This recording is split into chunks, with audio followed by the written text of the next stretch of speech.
Hello guys, nagkayaan nga na naman yung mga tropa. May pupuntahan daw kami bundok tapos susubukan namin tong sasakyan na to. 4-seater lang kasi yan, kaya yung dalawang tropa ay nagmotor. Bago nga kami pumunta, bumili muna kami ng aming makakain. Yung isang tropa natin dyan pasayaw-sayaw pa, mamaya pagod na yan. Ang hirap kasi ng inakyatan namin, grabe yung mga kalsada. Buti nga ganito yung dala naming sasakyan, kaya basic na basic lang sa amin. Sobrang enjoy na enjoy nga kami sa biyahe, para lang kaming nagra-ride. Pero pag motor siguro may hirapan dito, kaya iniisip namin yung dalawa namin kasama. Bigla kasi silang nawala, sabi nila bibili lang silang kanin tapos nawala na sila.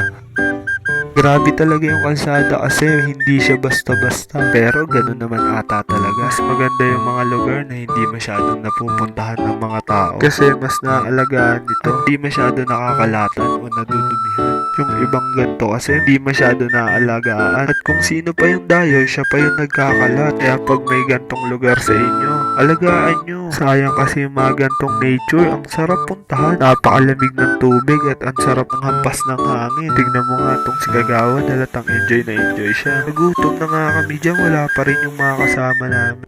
At dumating na nga sila guys. Tignan nyo yung reaction nila. Ayaw ka na rito. Ba't ayaw mo na dito? Ba't ayaw mo na dito? Lasar lang. Alam mo na, pasaan lang. Nandyan lang kami, nahabulan namin kayo sa Puray. Nagtanong kami, saan papuntang Blue Lagoon? Tinuro kami doon, napunta kami Blue Rock. May entrance pa. Dahil nandyan na nga sila, tinuloy na namin ang aming pagluluto. Alam kasi namin gutom na rin yung dalawa kasi naligaw pa sila. At pagluto nga ng mga pagkain namin, nagkainan na kami. Halatang gutom na gutom nga kami dyan.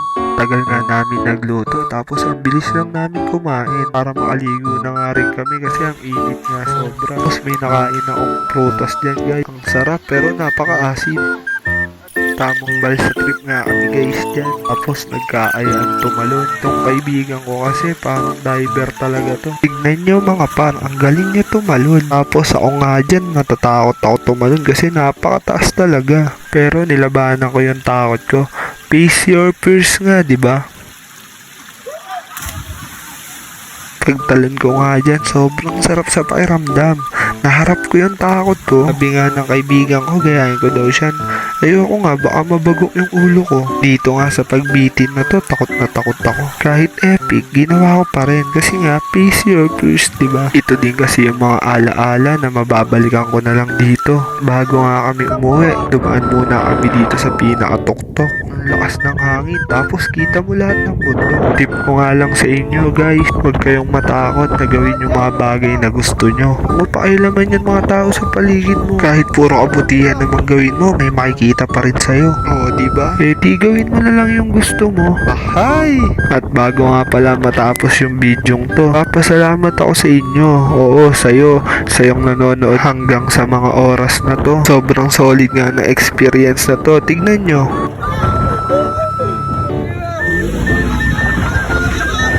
O paano guys, matatapos na yung video to. Salamat sa panonood nyo. Please like and follow and share. Bye bye!